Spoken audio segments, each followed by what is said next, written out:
একটি breaking news. আপনারা ইতিমধ্যে প্রত্যেকেই জানেন যে সুপ্রিম কোর্টের নির্দেশে আর্জি করে কেন্দ্রীয় নিরাপত্তা, কিন্তু রাজ্যের বিরুদ্ধে অসহযোগিতার অভিযোগ উঠে আসছে সুপ্রিম কোর্টে হলফনামা স্বরাষ্ট্র মন্ত্রকের। সিআইএসএফ কে সাহায্য করছে না রাজ্য সরকার, কোনো রকম পর্যাপ্ত ব্যবস্থা নেই সেখানে, মহিলা জওয়ানদের জন্য নেই থাকা ও পরিবহনের উপযুক্ত ব্যবস্থা। আমরা কথা বলবো আমাদের প্রতিনিধি অনুপমের সঙ্গে, সরাসরি তার সঙ্গে এ বিষয়ে বিস্তারিত জানবো। অনুপম, আমরা জানি যে আরজি করে নিরাপত্তার দায়িত্বে রয়েছে সিআইএসএফ, কিন্তু তারা কোনো রকম সহযোগিতা পাচ্ছে না রাজ্যের তরফে। ঠিক কি কি অসহযোগিতার ছবিটা উঠে আসছে?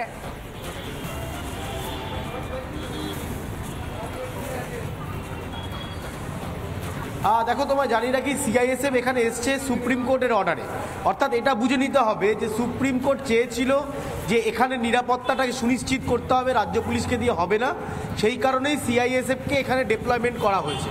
কি কারণে সিআইএসএফ এসছে তার কারণটা তুমি দেখতে পাচ্ছ যে একজন চিকিৎসক কর্মরত অবস্থায় তাকে ধর্ষণ করে খুনের মতন ঘটনা ঘটল।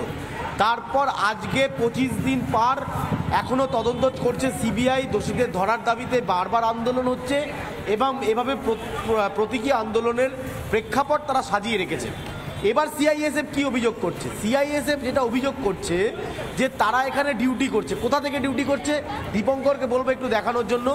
একেবারে মেন গেট, অর্থাৎ তুমি দেখতে পাচ্ছ যে খোলা আকাশের নিচে বারবার বৃষ্টি হচ্ছে, কোনো ধরনের কোনো শেড নেই, দাঁড়ানোর পর্যাপ্ত ব্যবস্থা নেই, প্রখর রৌদ্রে তারা রয়েছেন। এমনকি মহিলা সিআইএসএফ যারা রয়েছেন তারা অভিযোগ করছেন নির্দিষ্ট জায়গায় তাদের বসা বা তাদের ন্যূনতম যে সমস্ত বেসিক নিডস সেগুলো কোনোটাই এখানে প্রোভাইড করা হচ্ছে না বলে তারা একটা অভিযোগ করছে। তারা অভিযোগটা কোথায় করছে? তারা অভিযোগটা করছে রাজ্যের কেন্দ্রের স্বরাষ্ট্র মন্ত্রকের কাছে।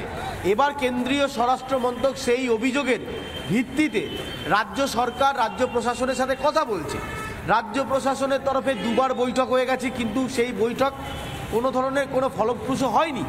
স্বাভাবিকভাবে কেন্দ্রীয় সরকার বাধ্য হয়ে সুপ্রিম কোর্টে হলফনামা দিচ্ছে। আবার তারা সুপ্রিম কোর্টকে জানাচ্ছে যে সুপ্রিম কোর্টের অর্ডারে এখানে কেন্দ্রীয় বাহিনী মোতায়েন রয়েছে, সেই সুপ্রিম কোর্টকে আবার হলফনামা দিয়ে জানাতে হচ্ছে যে কেন্দ্রীয় বাহিনীর জন্য যে বেসিক নিডস যেটা প্রয়োজন সেটা দেওয়া হচ্ছে না। তাহলে কেন্দ্রীয় বাহিনী জওয়ানরা কী করবেন? তাদের ডিউটি করতে হবে। এই পরিস্থিতির মধ্যেও তারা কিন্তু অনবরত ডিউটি চালিয়ে যাচ্ছেন, কর্তব্য চালিয়ে যাচ্ছেন। এখন প্রশ্ন হচ্ছে রাজ্য কেন এই বেসিক নিডসটা দিচ্ছে না? সমস্যা কোথায়? বেসিক নিডস যে কোনো স্টেটে কোনো কেন্দ্রীয় বাহিনীর ডেপ্লয়মেন্ট হলে কেন্দ্রীয় বাহিনী ভোটের সময় তুমি দেখো, ভোট আসলে কেন্দ্রীয় বাহিনীরা যায়, তাদের থাকার কোথায় অ্যাকোমোডেশন হবে, তাদেরকে নিয়ে এরিয়া যাচ্ছে যে পর্যাপ্ত ব্যবস্থা নেই, সেই কারণেই কিন্তু সুপ্রিম কোর্টে হলফনামা স্বরাষ্ট্র মন্ত্রকের। ধন্যবাদ অনুপম তোমাকে। আর এই বিষয়ে ঠিক রাজ্য বিজেপির সাধারণ সম্পাদক জগন্নাথ চ্যাটার্জি কি বলছেন এবং চিকিৎসক সজল বিশ্বাস কি বলেছেন একবার শোনাবো আপনাদের। সিআইএসএফ এর জওয়ান মহিলা এবং পুরুষ মিলিয়ে তারা আরজি করে নিরাপত্তার দায়িত্ব নিয়েছিল। প্রাথমিকভাবে কলকাতা পুলিশ পুরসভার একটি কমিউনিটি হল তাদেরকে থাকা খাওয়ার ব্যবস্থা করার জন্য দেখিয়েছিলেন। এখন তাদেরকে দক্ষিণ কলকাতার তাদের একটি যে আস্তানা আছে সেখান থেকে নিয়মিত আসতে হচ্ছে।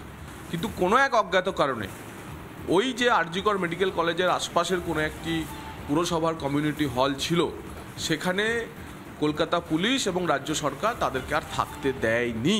এই অসহযোগিতা শুরুর দিন থেকে শুরু হয়েছে এবং আমার কাছে যতটুকু খবর, একেবারে শীর্ষস্তর থেকে, নবান্নের শীর্ষস্তর থেকে বারণ করে দেওয়া হয়েছে। কারণ কলকাতা পুলিশ ইনিশিয়ালি রাজি ছিল ওই পুরসভার কমিউনিটি হলে প্রায় 150 জন ফোর্সকে রাখার জন্য, কিন্তু নবান্নের শীর্ষস্তর থেকে যেহেতু বারণ করে দেওয়া হয়েছে, তাই কলকাতা পুলিশ বা পুরসভা কেউ কোনো পদক্ষেপ করছে না।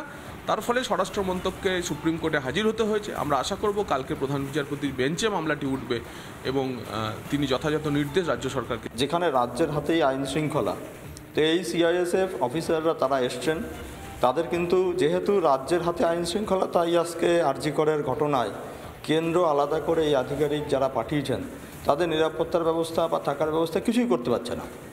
আর রাজ্য সেখানে চাইছে যে রাজ্য এই সংবিধানের এই সুযোগটাই নিতে চাইছে যে তারা কিভাবে চলে যাবে আইনিভাবে, তাদের সুবিধা দেওয়ার জন্য রাজ্যকে সুপ্রিম কোর্ট সেখান থেকে পাঠিয়েছে। তারা তো এখানে হাওয়া খেতে আসেনি এবং তারা যে কোনো সাধারণ মানুষের কথা আসেনি। যেখানে সুপ্রিম কোর্টের অর্ডারে এসছে সেখানে এই রাজ্য সরকার থেকে তাদেরকে সহযোগিতা করার, কারণ রাজ্য জানে যে ল অ্যান্ড অর্ডারটা কীভাবে সেখানে মেনটেন করাতে হয় এবং কীভাবে তাদেরকে অসহযোগিতা করতে হয়, সেই কারণে আজকে এই পরিস্থিতি। কিন্তু এর থেকে মুক্তির উপায় কি সেটা নিশ্চয়ই বোধহয় গাজওয়াড়িতে হবে না, সেটা আলোচনার ভিত্তিতেই দুই সরকারের ক্ষেত্রে, রাজ্য সরকার কেন্দ্র সরকার দুজনের মধ্যে আলোচনার মাধ্যমে যদি করা হয় তবে এই রাজ্যের সাধারণ মানুষগুলো কোনো সুবিচার পায়।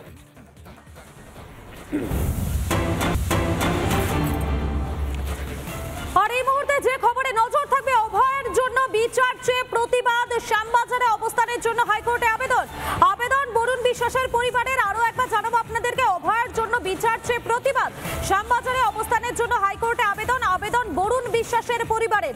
অবস্থানের অনুমতি চেয়ে আবেদন শালুক সোরেনের মায়েরও এবং পুলিশের অনুমতি না দেওয়ায় হাইকোর্টে আবেদন। মামলা দায়ের করার অনুমতি বিচারপতির, আগামীকাল মামলার শুনানির সম্ভাবনা। অবস্থানের অনুমতি চেয়ে আবেদন শালকু সোরেনের মায়েরও, পুলিশ অনুমতি না দেওয়ায় হাইকোর্টে আবেদন। আমাদের সঙ্গে রয়েছেন আমাদের প্রতিনিধি প্রিয়াঙ্কা রয়েছেন। প্রিয়াঙ্কা, এই বিষয়ে বিস্তারিত জানাও। মধুকল্পিতা, দেখো ইতিমধ্যে যে উঠে আসছে আরজি করের ঘটনার প্রতিবাদে বিচার চেয়ে শ্যামবাজারে অবস্থানের জন্য আবেদন জানানো হয়েছে। আন্দোলনে নিহতদের পরিবারের তরফ থেকে দৃষ্টি আকর্ষণ করা হয়েছে বিচারপতি রাজশ্রী ভরদ্বাজের। অবস্থান মঞ্চে বসবেন আনিস খানের বাবা, শল্কু সোরেনের মা, বরুণ বিশ্বাসের দিদি সহ আন্দোলন নিহতদের পরিবার। পুলিশ অনুমতি না দেওয়ায় মামলা দায়ের করার আবেদন জানানো হয়েছে। মামলা দায়ের করার অনুমতি দিয়েছেন বিচারপতি রাজশ্রী ভরদ্বাজ। আগামীকাল রয়েছে এই মামলার শুনানির সম্ভাবনা। সেই ক্ষেত্রে শুনানির পরবর্তীকালে কি উঠে আসে সেদিকে অবশ্যই নজর রাখতে হবে। মধুকল্পিতা, একেবারেই ধন্যবাদ। আমাদের সঙ্গে ছিলেন আমাদের প্রতিনিধি প্রিয়াঙ্কা ছিলেন। আপনাদের আরো একবার জানাবো, অভয়ের জন্য বিচার চেয়ে প্রতিবাদ, শ্যামবাজারে অবস্থানের জন্য হাইকোর্টে আবেদন।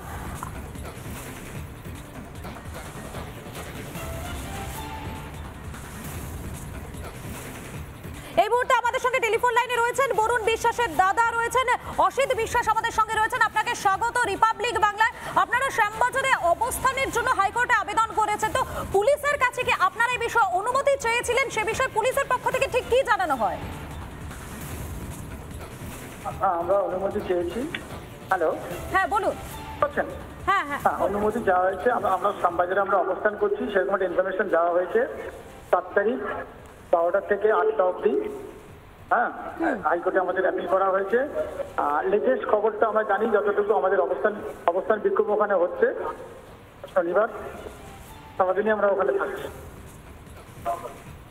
অসিত বাবু, আপনার কাছে আরো একবার জানতে চাইবো যে পুলিশের কাছে আপনারা এই বিষয় নিয়ে যখন অনুমতি চেয়েছিলেন, ঠিক তখন কি বলা হয় পুলিশের পক্ষ থেকে? এই মুহূর্তে আমাদের আপডেট নেই, তো আমি যতটুকু জানি যে আমাদের অবস্থান বিক্ষোভ 7 তারিখে হচ্ছে। পুলিশ কি, আমরা অনুমতি নয়, আমরা একটা ইন্টিমেশন দিই পুলিশকে। আমরা আমাদের যখন কোনো প্রোগ্রাম হয় আমরা ইন্টিমেট করি, নট পারমিশন, জাস্ট ইন্টিমেট। আমরা এই প্রোগ্রামটা করতে যাচ্ছি, ঠিক আছে? তো সেই ব্যাপারে আমি আপনাকে বিস্তারিত, হয়তো আমাদের অরুণাভ গাঙ্গুলি বা অম্বিকেশ মহাপাত্র যে আমাদের আবহাওয়া, তোমরা পরিষ্কার বলতে পারবেন। একেবারেই ধন্যবাদ। আমাদের সঙ্গে টেলিফোন লাইনে ছিলেন বরুণ বিশ্বাসের দাদা অসিত বিশ্বাস ছিলেন। আপনাকে ধন্যবাদ। যে খবর আপনাদেরকে জানাচ্ছি, অভয়ের জন্য বিচার চেয়ে প্রতিবাদ। পায়েল, আমরা দেখতে পাচ্ছি একদিকে যখন শ্যামবাজারে সেখানে বাম ছাত্র যুব সংগঠনের যারা সদস্যরা তারা লাগাতার প্রতিবাদ করে যাচ্ছেন বিচারের দাবিতে, এবারে শ্যামবাজারে অবস্থানের জন্য হাইকোর্টে আবেদন জানালেন বরুণ বিশ্বাসের পরিবারও। আর মধুকল্পিতে এখানেও কিন্তু সেই একই ছবি দেখা যাচ্ছে যে পুলিশ অনুমতি দিচ্ছে না। প্রতিবাদ করতে গেলে আমরা বারবার দেখতে পাচ্ছি কোথাও বাধার মুখে পড়তে হচ্ছে। আর এইবার দেখা যাচ্ছে যে অভয়ের জন্য বিচার চেয়ে প্রতিবাদ, পুলিশ অনুমতি না দেওয়ায় হাইকোর্টে আবেদন।